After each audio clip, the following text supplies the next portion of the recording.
এসে তারা আসলে পূর্ণীয়তে আসে বা এসে নিয়তটা পূরণ হয় কিনা, এই বিষয়টা এইরকম আপনি এটার মাথায় রেখে বলেন। আচ্ছা, সমস্যা আছে কোনো? ওটা থাকলে সমস্যা আছে? এখন ভুল হলে ভালো। না না, ভুলের সমস্যা এত ভুল হইটা তাদের থাকবে 29টার আগে জয়েন করলে নাহলে শুক্রবার শনিবার 1 তারিখ কিন্তু বন্ধ। বলেন আপনি এখানে কতদিন যাবত আসেন এবং এসে আসলে কি পরিবেশ দেখেন, কেমন লাগে বা কি নিয়তে আসেন? মূলত এখানে অনেক ছোটবেলা থেকেই আমি আসি।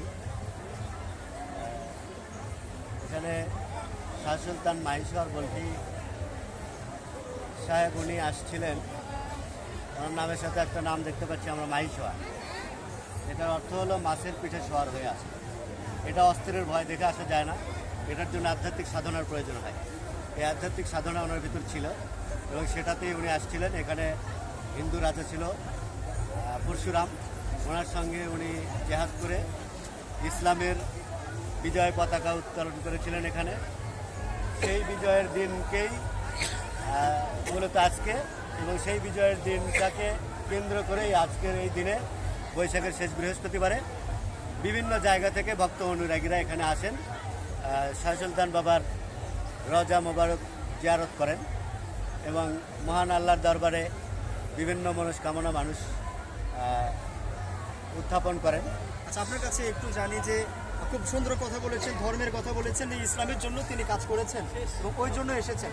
এখন এই আজকের দিনটাকে কেন্দ্র করে এখানে যে রকম গান বাজনা হয় বা আমরা দেখি বিভিন্ন গাজার আসর বসে, এগুলো আসলে তার সাথে যায় কিনা বা তাকে ছোট করা হয় কিনা, নাকি এটা ঠিক আছে, কি মনে করেন? না, এখানে তো আসলে শাহ সুলতান বাবা কাউকে বলে নাই যে তোমরা এখানে এসে অশ্লীলতা করো। যদি কেউ করে এটা সম্পূর্ণটাই তাদের নিজ দায়িত্ব হবে। তবে কর্তৃপক্ষ, পরিচালক বৃন্দ এখানের পরিবেশ সুন্দর করা তাদের একটা নৈতিক দায়িত্বের মধ্যে পড়ে, সেটা করা উচিত। এগুলো করা উচিত কিনা যারা করে, এটা করা উচিত। আর গান বাদ্যের বিষয়ে এটা অনেক মতভেদের বিষয় আছে, সেটা একটা আলাদা বিষয় আছে, আলাদা হাদিস দলিলের বিষয় আছে।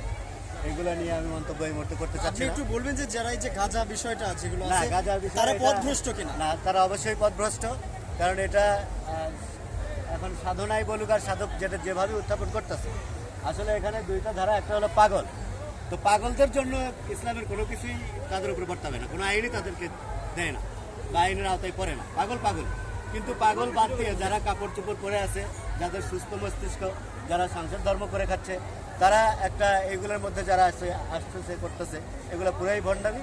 এগুলো না করাই ভালো, এগুলোর থেকে নিজেকে মুক্ত করে রাখা এবং মহান আল্লাহর অলি আল্লাহর সান্নিধ্য থেকে, অলি আল্লাহর সহবত থেকে মহান আল্লাহর সংস্পর্শে, মহান আল্লাহর একত্ববাদের উপর প্রতিষ্ঠিত হওয়া এবং সেইগুলা আমল করা, এগুলা মানুষের জন্য করা উচিত। Thank you. বলে মানতে হবে।